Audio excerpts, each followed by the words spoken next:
All right, move on to something else. Still staying with the speech of the president now, General Buhari. He talked about building, reforming the educational sector, working on the infrastructure that are really being pressurized. He also talked about the fact curbing corruption at all levels of government, local government, state, and at the federal. At the end of it all, one would ask the question, what kind of team would he need to achieve this entire task he has laid out for himself and for his party, and indeed for the whole of, okay, someone said he was talking to Nigerians, or he was talking about Nigeria, for the whole country. What kind of team would he need? I've seen part of his team, and I'm impressed with it. Well, you can always be impressed with the caliber of people you see, and at the end of the day, they get there and they don't do what you expect them to. But if it is in terms of recruitment, the people that were around the policy team, I don't want to start mentioning names, but you would see that, I mean, a lot of thought. Even if you look at the policy document, the APC manifesto, you see that a lot of thought was put into it. The campaign itself, a lot of thought was put into it. I hope that that thought process will continue into administration and not just end after we've assumed power, because, I mean, if the goal was to take over power, then there's no more ambition. The thought process would continue, would be a product of who and who.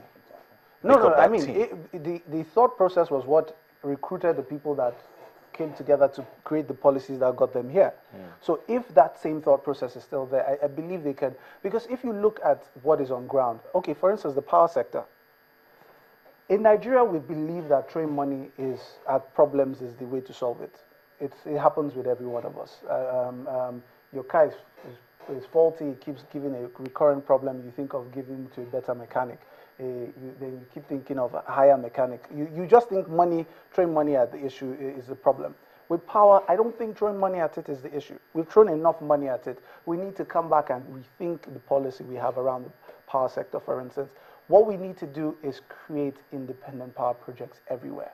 For instance, we're in a community right here, and if this community where we are can create its own independent power project and starts to generate power for the people in this community, it gets to a point where demand will exceed supply. But after a while, supply will exceed demand, and at that particular point, you can now start shedding the power you have, the excess power you have, to neighboring communities who might not have the capacity to create their own internal independent power project. And if you have communities like that all across the Federation, you will have sufficiency.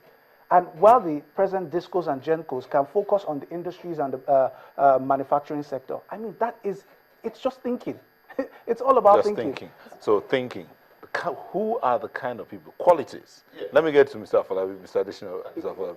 Yes, and for me, I hope that, which of course is natural in life, that he would attract people like him. I believe the way Nigeria is today, it is not everybody that is corrupt. It's not everyone that wants to cut corners. It's not everyone that is thinking of themselves. There are a lot of people that are very patriotic to Nigeria as a nation, and they're willing to make sacrifices. I'm beginning to believe, and I've seen, and I've heard a lot of people share with me on social media, how they will want to be volunteers. They want to serve the nation without getting anything back. And I believe that the personality, I keep talking about the personality because I'm a social reformer, the person of Mr. President and his nature, his character naturally would attract people that think like him, that share his vision, that are passionate and share his standard of discipline. Maybe not at that level, but at least they're disciplined enough to know that this man in power wouldn't tolerate rubbish. So I expect that the kind of people we have around him are not just people that are competent and have the capacity, they also have the moral credentials to deliver on the vision of the leadership, as well as satisfy the expectations and the anticipations of the people. We're talking about change. I'm not sure Mr. President wants people around him that will sabotage his vision, his ambition, and his dream. I think he will attract people that will be able to deliver on his expectations. We'll come back to continue that conversation on the team. Let's see what our correspondent Chimeze has for us from Kaduna. Hello, Chimeze. Chimeze, can you hear me?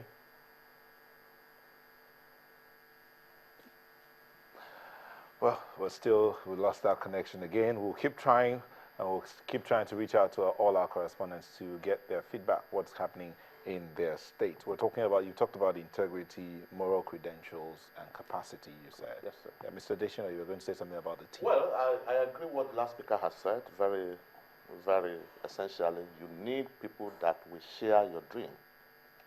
You need people that will help you to deliver. You need people that are goal-getters like you.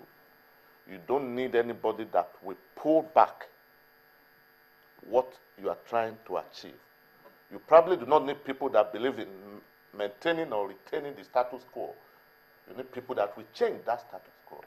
So, and what makes a leader really, in addition to what the leader is the ability to choose the right people to work with him to deliver on his vision.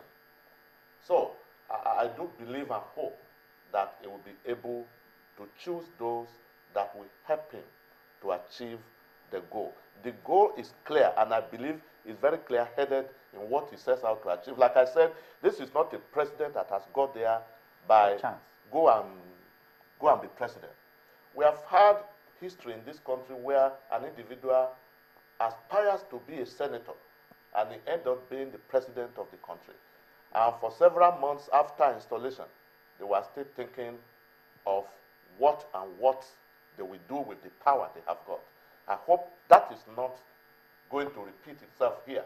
We have somebody who has sought and has obtained power to fulfill certain mission, and ability to choose those people that will help him to deliver that mission is as important as seeking the power itself. Mr. Additional, do you now think that in choosing the people to help change the status quo as we know it, or bring change, should he be focusing on technocrats or administrators? And should he be looking inwards, or should he look outside, Nigerians in diaspora, bring them home, those who have the requisite skill and knowledge in particular fields, just like we have with the Minister of Agriculture? That was exactly what was operating in my mind when I made the statement earlier, that the president must try as much as possible to separate politics from administration. And I stand to be corrected. We have had an experience of this in Lagos State. And that's why former governor now, if Suyani had taken place here in Lagos, Fashola was able to record the level of achievement that we have seen in Lagos State. So I am not saying that he shouldn't play politics, but politics must not be played to the detriment of administration. So coming to the specific question, it should look globally, within and outside the country. It should include technocrats, those who have made a mark in their areas of specialization. Look, if you have succeeded as an individual, the likelihood that you will succeed in the public sector. But we have seen situations in Nigeria where somebody who has not managed a business of 10,000 naira is being called upon to manage a ministry that handles several million.